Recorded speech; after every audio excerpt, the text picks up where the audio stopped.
Hi guys, welcome to revision time. आज है 1 अक्टूबर 2024। चलिए आज के करंट अफेयर्स हम स्टार्ट करते हैं। अगर आप सभी को ये वीडियो हेल्पफुल लगे तो वीडियो को लाइक जरूर कर दीजिएगा और साथ ही चैनल भी सब्सक्राइब कर लीजिए। इस तरह की कम टाइम की डेली करंट अफेयर्स की वीडियो आपको हर दिन मिलते रहेंगे। तो चलिए शुरू करते हैं आज के सारे करंट अफेयर्स के क्वेश्चन। मगर उससे पहले जान लेते हैं 30 सितंबर को पूछे गए क्वेश्चन का सही आंसर क्या है। एनसीआरबी का नया निदेशक किसे नियुक्त किया गया? Option A Daljeet Chaudhary, option B Alok Ranjan, option C Rajiv Gauba, option D Vivek Gogia. इसका सही आंसर है ऑप्शन बी आलोक रंजन। चलिए अब आज के करंट अफेयर्स हम स्टार्ट करते हैं। क्वेश्चन नंबर 1, हाल ही में किस राज्य में भारत का पहला कागज रहित चुनाव आयोजित किया गया? इसका आंसर है मध्य प्रदेश। भारत का पहला कागज रहित चुनाव मध्य प्रदेश में आयोजित किया गया। मध्य प्रदेश में रतुआ रतनपुर में सरपंच पद के लिए पहली बार पूर्णतः कागज रहित चुनाव हुआ, जिसे पूरी प्रक्रिया में कागज का उपयोग खत्म हो गया है। ना बैलेट पेपर का इस्तेमाल हुआ और ना ईवीएम का। राज्य चुनाव आयोग के नेतृत्व में इस पहल का उद्देश्य पंचायतों और शहरी निकायों के लिए मतदान की पारदर्शिता को सरल और बढ़ाना है। इस मतदान केंद्र पर 84% लोगों ने अपने मताधिकार का प्रयोग किया। कागज रहित मतदान प्रक्रिया में मतदाताओं की पहचान और रिकॉर्ड के लिए हस्ताक्षर और अंगूठे के निशान को इलेक्ट्रॉनिक रूप से दर्ज किया गया है। मतदान प्रतिशत और मतपत्रों का लेखा जोखा भी ऑनलाइन किया गया है। नेक्स्ट क्वेश्चन, हाल ही में किस देश ने पहला multi-omics cancer data portal launch किया?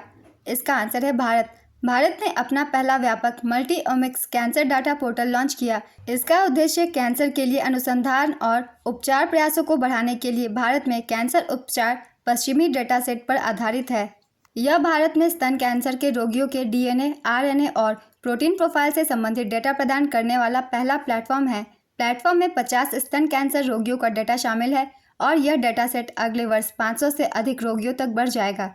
2019 में भारत में लगभग 1.2 मिलियन नए कैंसर के मामले और 9,30,000 मौतें हुई हैं। स्तन कैंसर जागरूकता माह अक्टूबर में मनाया जाता है।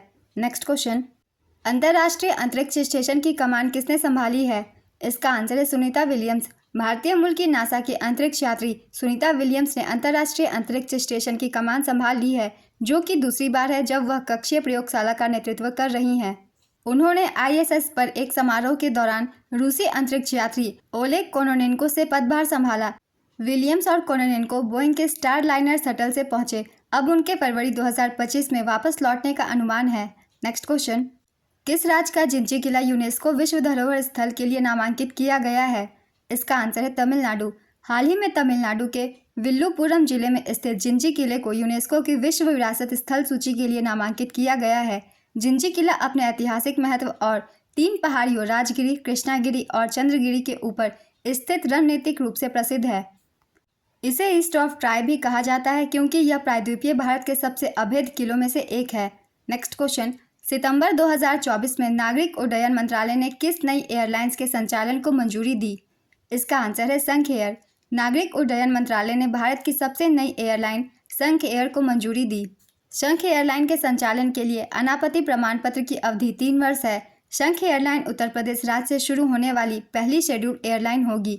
यह भारत के सभी प्रमुख शहरों से कनेक्शन की सुविधा के लिए लखनऊ और नोएडा पर केंद्रित होगी।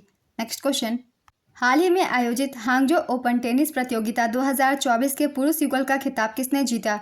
इसका आंसर है नेदुनचेझियान और विजय सुंदर प्रशांत। जीवन नेदुनचेझियान और विजय सुंदर प्रशांत की जोड़ी ने हांगजो ओपन टेनिस चैंपियनशिप 2024 का युगल खिताब जीता। इस भारतीय जोड़ी का यह पहला एटीपी खिताब था।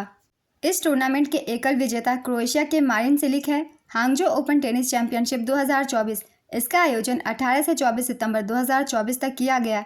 आयोजन स्थल हांगजो, चीन। पुरस्कार राशि $10,630। इसमें 2 ही इवेंट होते हैं, एकल और युगल। नेक्स्ट क्वेश्चन, हाल ही में किस केंद्रीय मंत्री ने एक पेड़ मां के नाम ऐप लॉन्च किया? इसका आंसर है ज्योतिरादित्य एम सिंधिया। केंद्रीय मंत्री ज्योतिरादित्य एम सिंधिया ने एक पेड़ मां के नाम नामक ऐप लॉन्च किया। केंद्रीय संचार और पूर्वोत्तर क्षेत्र विकास मंत्री ज्योतिरादित्य एम सिंधिया हैं। एक पेड़ मां के नाम ऐप एक अनूठा प्लेटफॉर्म है जहां उपयोगकर्ता अपनी माताओं के सम्मान में एक पेड़ लगा सकते हैं। लोग अपनी माताओं को श्रद्धांजलि के रूप में लगाए जा रहे पेड़ की तस्वीरें आसानी से अपलोड कर सकते हैं।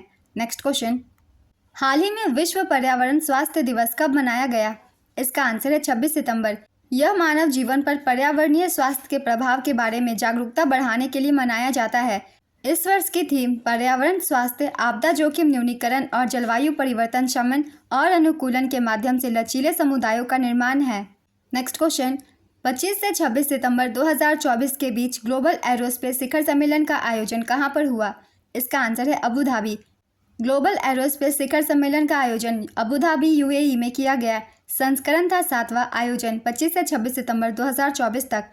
सम्मेलन का मुख्य विषय एआई, विद्युत प्रणोदन और हाइड्रोजन संचालित विमान जैसी उभरती प्रौद्योगिकियों पर ध्यान देने के साथ एरोस्पेस प्रौद्योगिकी नीति और निवेश शिखर। नेक्स्ट क्वेश्चन, सितंबर 2024 में वायुसेना का नया उप प्रमुख किसे नियुक्त किया गया? इसका आंसर है एयर मार्शल एसपी धड़का। एयर मार्शल एसपी धड़का को वायुसेना का नया उप प्रमुख बनाया जाएगा। वह एयर मार्शल एपी सिंह का स्थान लेंगे, जो वायुसेना प्रमुख बनने वाले हैं। वह डिफेंस स्पेस एजेंसी के पहले महानिदेशक थे। वह पिछले 2 वर्षों से पूर्वी वायु कमान का नेतृत्व कर रहे हैं। भारतीय थल सेना प्रमुख हैं लेफ्टिनेंट जनरल उपेंद्र द्विवेदी। भारतीय नौसेना प्रमुख है एडमिरल दिनेश कुमार त्रिपाठी। भारतीय वायुसेना अध्यक्ष है air marshal Amarpreet Singh. Next question, सितंबर 2024 में मुख्यमंत्री पुष्कर सेन धामी ने किसके द्वारा लिखी गई पुस्तक खाकी में स्थित प्रज्ञ का विमोचन किया? इसका आंसर है अनिल रतूरी। मुख्यमंत्री पुष्कर सेन धामी ने पुस्तक खाकी में स्थित प्रज्ञ का विमोचन किया। इसके लेखक अनिल रतूरी हैं, जो कि उत्तराखंड के पूर्व पुलिस महानिदेशक हैं। यह पुस्तक सेवा में आने वाले लोगों को निर्णय लेने में मदद करेगी। नेक्स्ट क्वेश्चन, हाल ही में किस फिल्म निर्माता को यूके संसद के हाउस ऑफ लॉर्ड्स में प्रतिष्ठित ग्लोबल प्रेस्टीज अवार्ड से सम्मानित किया गया? इसका आंसर है विनोद बच्चन। फिल्म निर्माता विनोद बच्चन को यूके संसद के हाउस ऑफ लॉर्ड्स में प्रतिष्ठित ग्लोबल प्रेस्टीज अवार्ड मिला। यह पुरस्कार भारतीय फिल्म उद्योग में उनके उत्कृष्ट योगदान के लिए दिया गया है। उन्होंने इस बात पर भी प्रकाश डाला कि सिनेमा के प्रति उनका दृष्टिकोण भारत और ब्रिटेन के बीच सांस्कृतिक आदान प्रदान को मजबूत करने में है। विनोद बच्चन द्वारा निर्देशित फिल्में हैं Zila Ghaziabad, Tanu weds Manu, rain the terror इत्यादि। नेक्स्ट क्वेश्चन, हाल ही में दक्षिण पूर्व एशिया के किस देश में समलैंगिक विवाह को कानूनी दर्जा मिला है? इसका आंसर है थाईलैंड। कानून लागू होने के बाद देश में कोई भी समलैंगिक जोड़ा अपने विवाह का कानूनी तौर पर पंजीकरण करा सकता है। सबसे पहले 2021 में नीदरलैंड ने समलैंगिक विवाह को मान्यता दी थी। मौजूदा समय में दुनिया के 30 से अधिक देशों में समलैंगिक विवाह को कानूनी मान्यता मिल चुकी है। एशिया में ताइवान और नेपाल के बाद थाईलैंड ऐसा करने वाला तीसरा देश बना। नेक्स्ट क्वेश्चन, 41वें भारतीय तटरक्षक कमांडरों के सम्मेलन का उद्घाटन किसने किया? इसका आंसर है राजनाथ सिंह। रक्षा मंत्री राजनाथ सिंह ने नई दिल्ली में 41वें तटरक्षक कमांडरों के सम्मेलन का उद्घाटन किया। 3 दिवसीय कार्यक्रम में वरिष्ठ आईसीजी कमांडर बढ़ती भू राजनीतिक और समुद्री सुरक्षा चुनौतियों के बीच रणनीतिक परिचालन और प्रशासनिक मुद्दों पर चर्चा करेंगे। नेक्स्ट क्वेश्चन, 25 सितंबर 2024 को केंद्र सरकार की किस योजना को 10 साल पूरे हो गए हैं? इसका आंसर है मेक इन इंडिया। केंद्र सरकार की प्रमुख पहल मेक इन इंडिया को 10 साल पूरे हो गए हैं। प्रधानमंत्री नरेंद्र मोदी ने 25 सितंबर 2014 को भारत को एक प्रमुख वैश्विक मैन्युफैक्चरिंग हब के रूप में स्थापित करने के उद्देश्य के साथ मेक इन इंडिया की शुरुआत की थी। आज के करंट अफेयर्स के क्वेश्चंस कंप्लीट होते हैं। चलिए आज का क्वेश्चन देख लेते हैं क्या है। ग्लोबल एरोस्पेस शिखर सम्मेलन 2024 का आयोजन कहाँ पर हुआ? ऑप्शन ए चीन, option B Nai Delhi, option C Abu Dhabi, option D Moscow. अपना आंसर गेस कीजिए या फिर कमेंट बॉक्स में दीजिए। अगर आप सभी को ये वीडियो हेल्पफुल लग रही हो तो वीडियो को लाइक जरूर कर दीजिएगा और साथ ही चैनल भी सब्सक्राइब कर लीजिए। इस तरह के कम टाइम की डेली करंट अफेयर्स की वीडियो आपको हर दिन मिलते रहेंगे। फिर मिलते हैं अगली वीडियो के साथ। आप सभी को थैंक यू।